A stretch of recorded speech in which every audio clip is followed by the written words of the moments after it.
Assalamualaikum warahmatullahi wabarakatuh. Selamat berjumpa dengan Pak Tomo.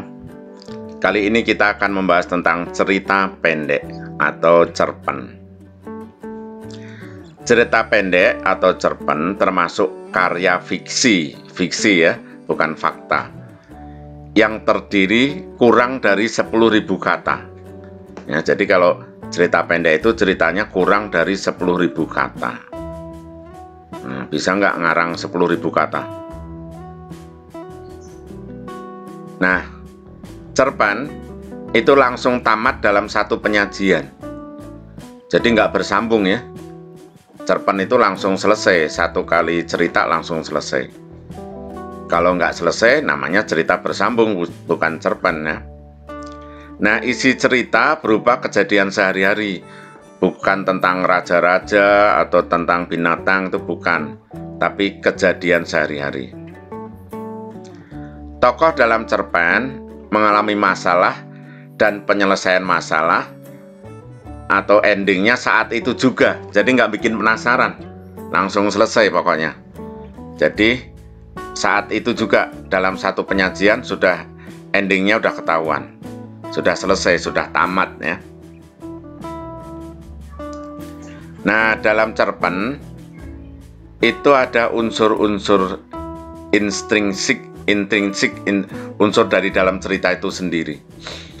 Unsur intrinsik dalam cerpen meliputi tema, latar, alur, perwatakan, dan tokoh serta amanat ya. Nah, amanat itu pesan yang disampaikan pengarang ya.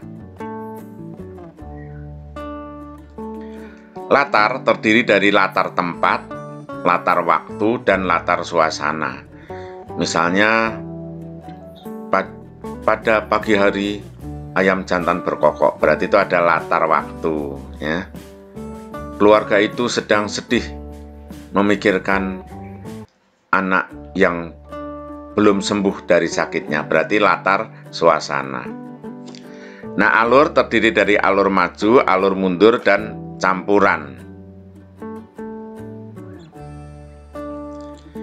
Tokoh dalam cerpen ada 3, yaitu protagonis itu tokoh baik, antagonis tokoh jahat, tritagonis itu tengah-tengah, bisa baik bisa jahat. Ya, ada 3 ya tokoh dalam cerpen. Nah, watak tokohnya itu baik atau tidak dapat diketahui dari ini dialog. Dari dialog itu ketahuan dia jahat atau baik ya. Kemudian dari penggambaran fisik tokoh, misalnya badannya kekar, berarti sifatnya itu berarti dia kuat ya. Terus kemudian biasanya tegas ya. Lalu penjelasan tokoh, jadi tokoh itu dijelaskan. Si Budi ini adalah anak yang cerdik. Nah, itu berarti penjelasan tokoh. Kalau tidak dijelaskan, tokoh itu ketahuan jahat atau baik, ketahuan dari dialognya ya. Dari ngomongnya ketahuan dia jahat atau baik. Kemudian dalam cerita itu selalu ada nasihat atau pesan yang ingin disampaikan oleh pengarang. Nah, nasihat dari cerita itu disebut amanat.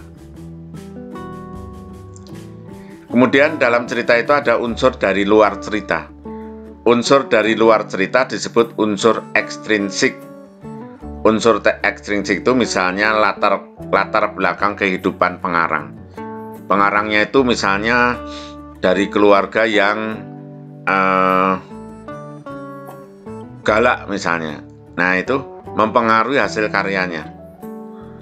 Atau latar kehidupan pengarang itu dia sangat dimanja oleh ibunya, nanti mempengaruhi hasil karyanya ya. Kemudian situasi sosial, situasi di lingkungan sekitarnya. Kemudian juga dipengaruhi oleh agama, budaya, dan politik. Agama, budaya, dan politik. Nah, misalnya budaya ya, misalnya kalau ada menceritakan tentang hantu di Pulau Jawa tentu saja beda dengan hantu di Amerika ya beda, wajahnya beda ya. Kalau hantu di Amerika itu mungkin sebangsa apa ya, Dracula gitu ya.